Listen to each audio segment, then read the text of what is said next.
What is going on there, gunfighters? Today, we're going to be talking about the S.K.S. Simonov's semi-automatic rifle.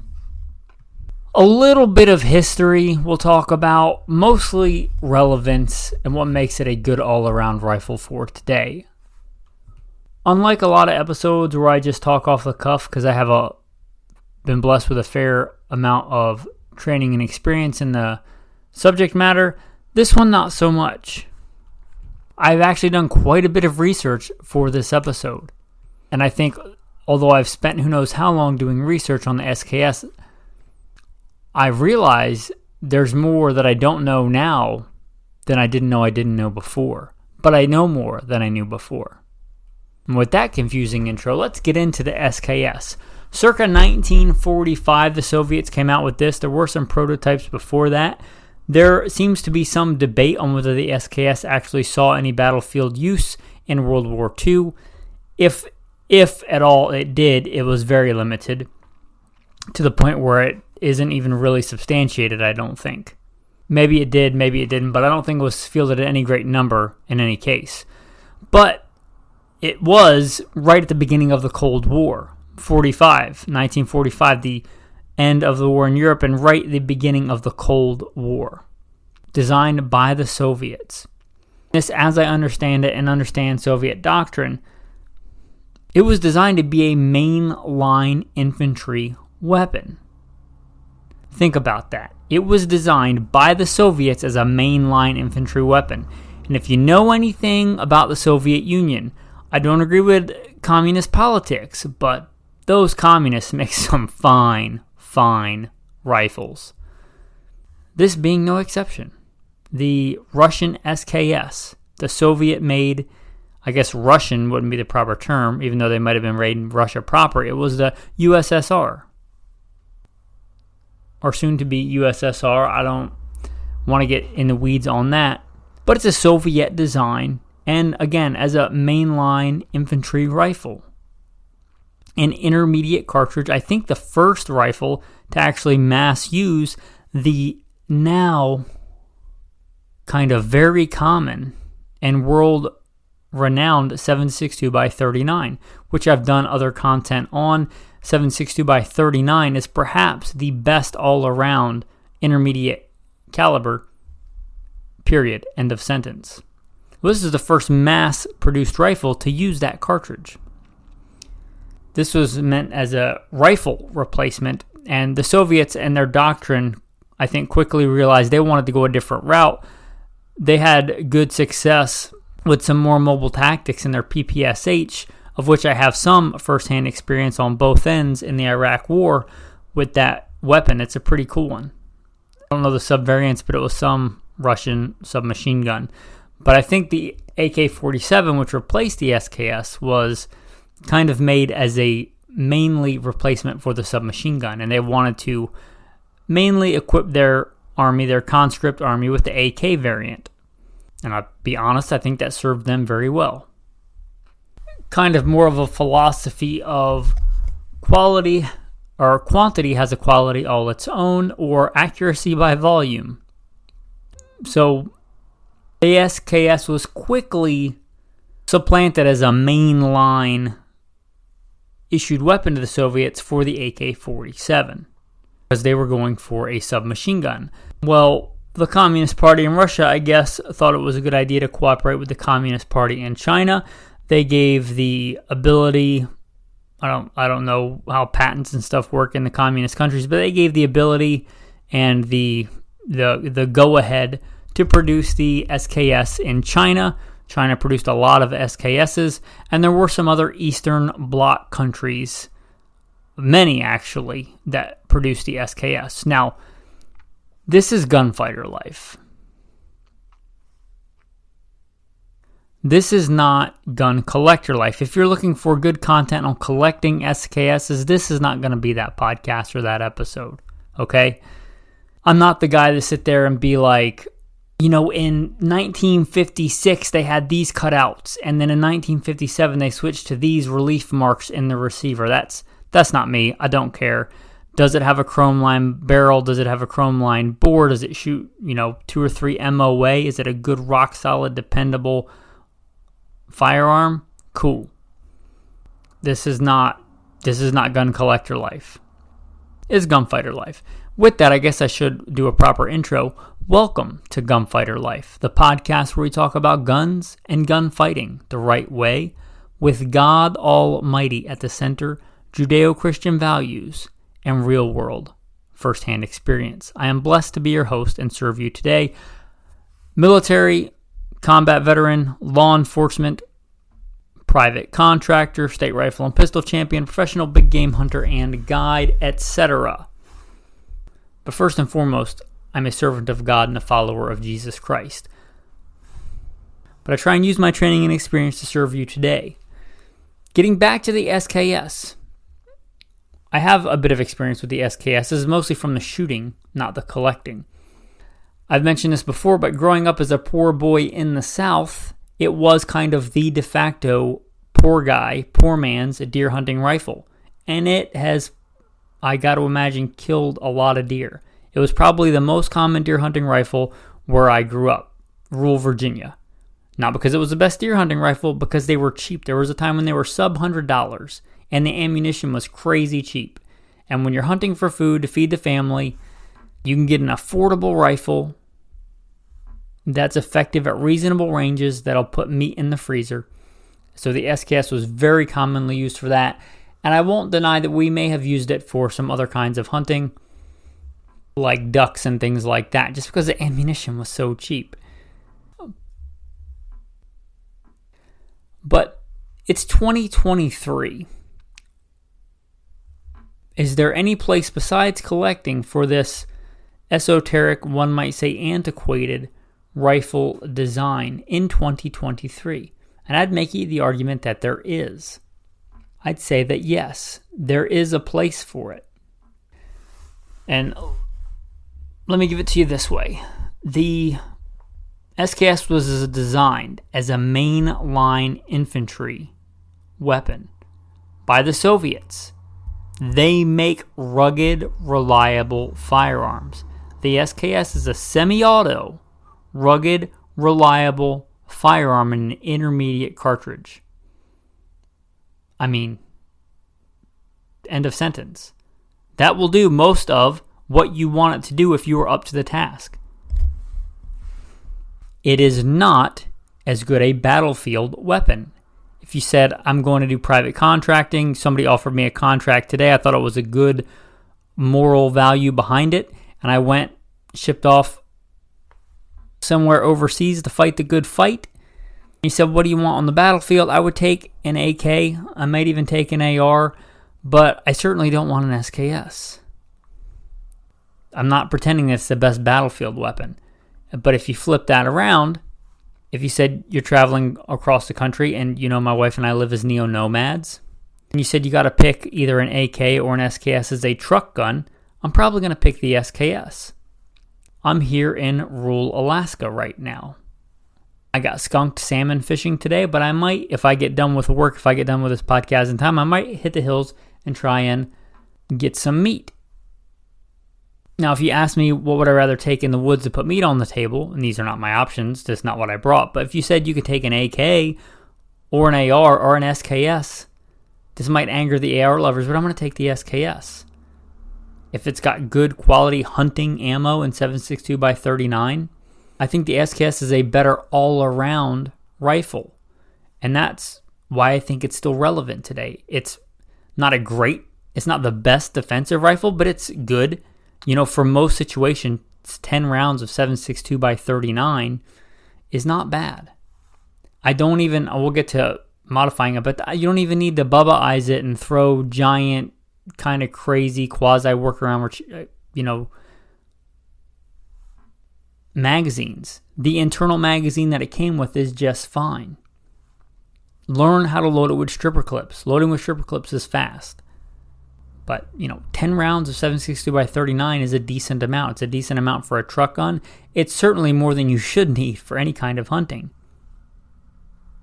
Unlike the AK and the AR, it points and handles more like a traditional rifle, which I like from a hunting standpoint. It has really good usable iron sights. It has a longer barrel, most variants, than the AK-47, which gives you an advantage, a ballistics advantage, round per round. You might have a 30-round magazine, but for most things you don't need that. And round per round, you're getting better ballistics out of the S.K.S. I also think it has really good usable iron sights. And like a lot of other Soviet rifles, it's built like a tank. And I believe it's 50 state legal. And even for our friends in the Great White North up in Canada, I think it's one of the rifles exempt for them. Now, I think they got to put some kind of pin in it so it can only hold 5 rounds. But of all the options available in Canada for a good practical rifle, it's one of the few options they still have. And if you live in a place, either a U.S. state or Canada or somewhere else where, your firearms technology has been thrown back 100 years or thereabouts, because there have been good repeating firearms, good semi-automatic rifles, despite what people might think. Well, back 100 years ago, look at the Remington Model 8. It's a good rifle, semi-automatic. But of those, not detachable box magazine, good cartridge, decent for hunting, medium size game rifles, the S.K.S is not a bad choice. Now, there was a time when they were under $100. There was a time when gas was under $1. It's not much use worrying about what nostalgic pre-COVID prices were post-COVID world with the inflation and stuff that we have. The prices are what they are, but I think even at current prices, unless you just overspend on one, they're a good rifle. And I'm not getting into all the sub-variants. There's a lot that I don't know. And there are German-made SKSs. There are Vietnamese, and there are North Korean variants of the S.K.S. Those are highly collectible. If you find one of those at a good price, my advice to you is sell it and get something much, or buy 3 or 4 S.K.Ss, pick the best shooter, and sell the rest. But I'm talking about shooting S.K.Ss. Again, this is gunfighter life. Of the common S.K.Ss, you've got your Soviet, your Russian, you've got your Chinese, and you've got your Yugos, maybe the Romanian. There are other countries that made them, but of the common ones, most people would think that the Russians are the best quality. But I think that I actually would prefer a Chinese one. And people a lot of times think of Chinese stuff as not being made very well. Make no mistake, Chinese make some cheap gas station quality type stuff for us here in America. But when it comes to making their own weapons for them and their army, they make pretty good stuff. Don't confuse it because Chinese make cheap stuff for us that they make cheap stuff for themselves. Chinese made rifles, I don't think there's ever been an issue with their quality. We're talking rifles they made for themselves. Also, I do believe that there are many Russian SKSs that don't have a chrome-lined bore and barrel. I believe you can get a Chinese rifle with a chrome-lined barrel and bore. For just that reason alone, I think if I were looking for one for a shooter, I would want the chrome. Chrome has a lot of advantages, especially when you're talking about a rifle that was designed to shoot corrosive ammunition. I would certainly want chrome lining. So if I were looking for one of the good Chinese-made ones would probably be what I would be looking for. If I found a good Russian one in really good condition that was a good shooter and it had a chrome barrel, I probably would keep it if I was looking for one. But honestly, I think I'd probably prefer a Chinese one. Talking about a good shooter. The Yugo ones, the only broken SKS that didn't work I've ever seen was a Yugo. I would stay away from the ones made with the funky grenade launcher thing and the crazy sights and the flip-up sights. One of the beauties of the S.K.S is that it's simple. I would stay away from those crazy Yugo ones. I think the Yugos did make a variant that didn't have all that extra stuff. Those might be okay if they have the chrome. But I'd stay away from those. And again, any of the more rare ones are probably going to be collector's pieces, and you're probably better off selling those for a higher amount of money and getting a Russian or a Chinese. And here is my advice on the S.K.S. It's a good rifle. It's a good rifle for what it is. Don't get an S.K.S. and try and make it an AR-15. Especially in today's market and today's prices, if you want an AR-15, just buy an AR-15. Don't get it and try and make it an AK-47. If you want an AK, buy an AK-47. If you want a good all-around rifle, a good truck gun, a good medium game hunting rifle, a good all-around survival rifle with good usable iron sights, you don't want to put optics on it, you just want to take it and run it how it is. A good, again, check your local laws, but I believe 50 state legal, semi-automatic, carbine, built for mainline infantry hard use. That if you take care of it, will likely outlast you and the next generation if they take care of it. You want a rifle built like a tank. That's a good all-around rifle. The way that it is. Leave it alone. Learn how to run them with stripper clips. You want to modify your S.K.S.? Here's the one way I'll tell you to modify your S.K.S. Take some white nail polish and paint the front sight, and then take some obnoxious chartreuse or bright pink or bright orange nail polish and then paint the front sight after you've painted it white to make it stand out. Done. You've modified your S.K.S. Be happy and shoot it the way that it is. That's my advice.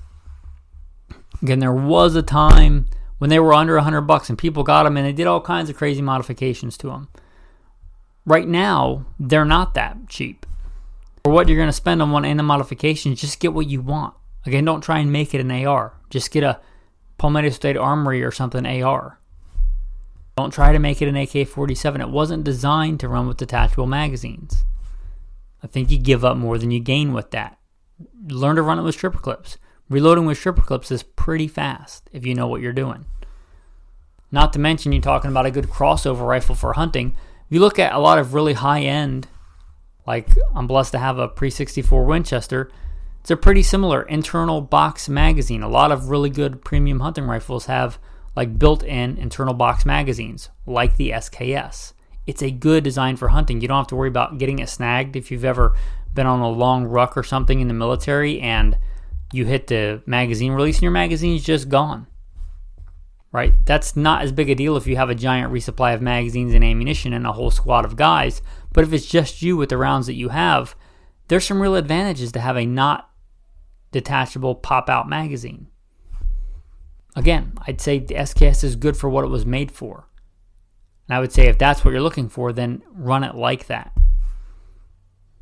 My advice, if you're actually looking for a good shooter in this, if you have time and the patience, find one that's a good candidate for a good price. Shoot it. See if it's a good shooter. There's no major problems with it. Because a lot of people that are buying these are collecting them now. But if you get it and you decide you're not happy with how good it shoots, sell it and buy another one and see how good it shoots. And sell it and buy another one and see how good it shoots. When you get a good shooter that's good and reliable, keep it. And that's your shooting S.K.S. Again, I'm not a gun collector. If you want to collect these for money, that's great. And it's probably a really good firearm to do that with. But I'm not that guy to tell you to look for this mark on the receiver and this year of manufacture because it's more rare.